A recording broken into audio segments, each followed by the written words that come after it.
नमस्कार दोस्तों, एस्ट्रोलॉजर कपिल मिश्रा में आपका बहुत बहुत स्वागत है। आज ही कर लीजिए ये कार्य। आपको आपके प्रेम से होगी आपकी मुलाकात, आपके बस में होगी ये सारी दुनिया। कैसे होगी, क्या करना होगा, मैं बताता हूं।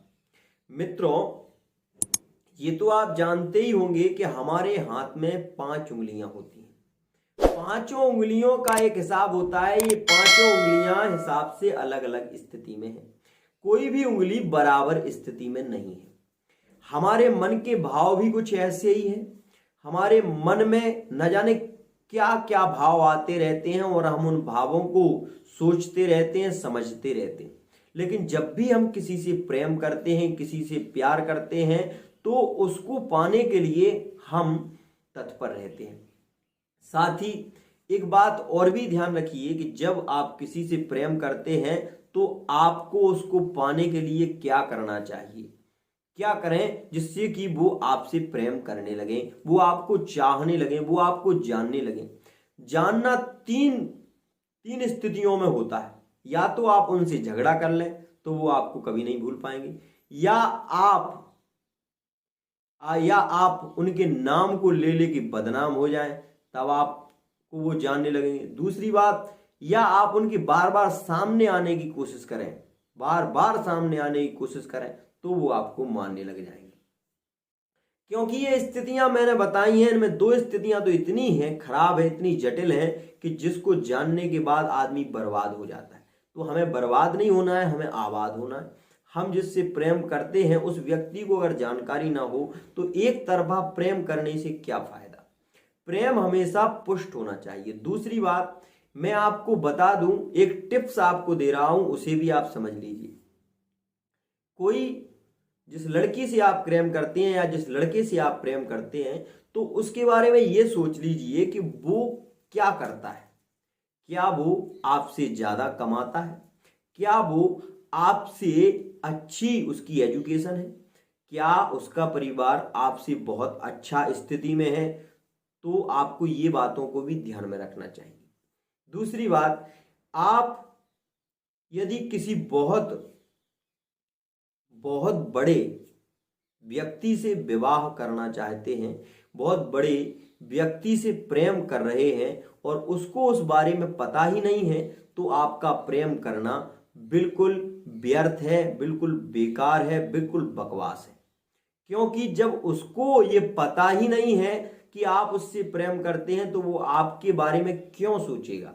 क्योंकि जब तक हमें किसी के बारे में पता ही नहीं है तो हम उसके बारे में क्यों सोचेंगे।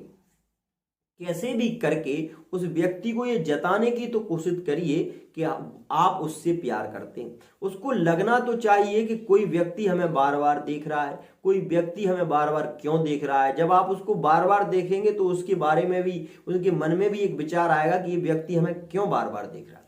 तो जब आप उन्हें बार बार देखते हैं तब वो आपके बारे में सोचने लगते हैं। तो सोचिए, जब आप उनसे मिलेंगे और उनसे बात करेंगे तो क्या वो आपके बारे में नहीं सोचेंगे? बिल्कुल सोचेंगे, बिल्कुल आपके बारे में सोचने को मजबूर होंगे।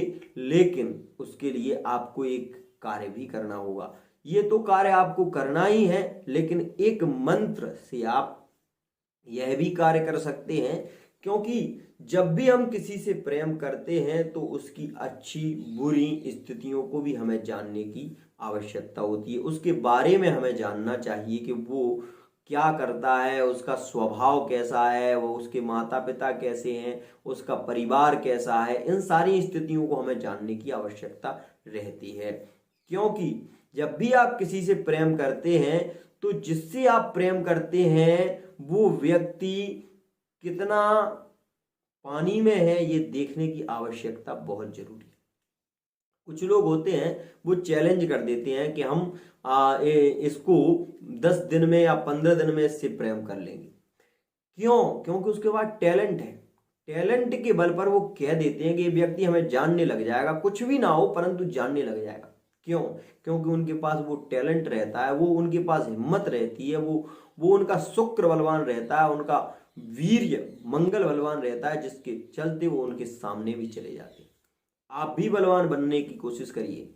बलवान बनना अच्छी बात है, लेकिन एक बात और भी बता दूं कि ऐसा भी मत करना कभी भी भूल कर भी कि ओवर कॉन्फिडेंस में व्यक्ति बहुत बुरी स्थिति में गिरता है और जिसके चलते उसका परिवार को भी बहुत ज्यादा लज्जित होना पड़ता है। ये आप ध्यान रखिए कि अपने परिवार पर कभी भी आंच मत आने दीजिए। प्रेम करिए, प्रगाढ़ता से करिए, लेकिन निवेदन इतना कि कभी भी परिवार पर आंच नहीं आना चाहिए। अब आप जिससे प्रेम करते हैं उसके सामने जाने की कोशिश करिए। दूसरी बात, आप चमेली के तेल को लेकर, और ये जो काम की उंगली बताते हैं इसको गुरु की उंगली बताते हैं, इससे चंदन लगाइए। और चंदन को आपको किस में लगाना है? चमेली के तेल में पीला चंदन लगाइए आप प्रतिदिन। और आपको कहना क्या है? ओम मदन कामदेवाय स्वाहा, मदन कामदेवाय स्वाहा। ये आपको मंत्र बोलना है, मदन कामदेवाय स्वाहा, मदन कामदेवाय स्वाहा। इससे क्या होगा? ये कामदेव का मंत्र है। तो कामदेव का मंत्र यह है, अगर इसको आप चमेली में घिसकर अपने मस्तक पर लगा देते हैं तो इससे मोहिनी मंत्र है ये, और इस मंत्र से इतनी सिद्ध मंत्र है ये कि इस मंत्र को आप टीका लगाते ही आप खुद प्रैक्टिकल करेंगे, बहुत जल्दी सिद्ध होता है। लेकिन इसकी एक माला आपको पहले करनी पड़ेगी, वो भी रुद्राक्ष के गुरिया से। एक माला आप नहीं करेंगे तो इतना ज्यादा प्रभावी नहीं होगा, परंतु एक माला जब आप कर लेंगे तो ये समझ लीजिए आप जहां भी जाएंगे वहां अपने आप को सबसे हटकर पाएंगे, सबसे अलग आपकी स्थिति रहेगी। लोग आपको नहीं भी देखना चाहते तो आपको देखने को मजबूर हो जाएंगे, ऐसी स्थिति बनती है। क्योंकि ये जो चंदन मैं आपको लगाने का तरीका बता रहा हूं और ये जो मंत्र है ये कामदेव का बहुत ही सिद्ध मंत्र है, और इस मंत्र को धोखे से भी आप एक स्थिति इसका प्रैक्टिकल ऐसे मत करना, नहीं तो हो सकता है आप परेशान हो जाए। तो आपको प्रैक्टिकल जब करना हो तो आप ये बात ध्यान रखें कि दीपक जलाकर गणेश जी का पूजन करके, थोड़ा सा गणेश जी का पूजन का मतलब होता है गणेश जी का आह्वान में चावल छोड़ दो, एक दीपक जला दो और वहां पर बैठकर एक मंत्र माला करके इस चंदन को अपने भाल मस्तक पर लगाइए। और जहां भी आप जाएंगे आपका कार्य चुटकियों में हो जाएगा, ऐसे हो जाएगा आपका कार्य।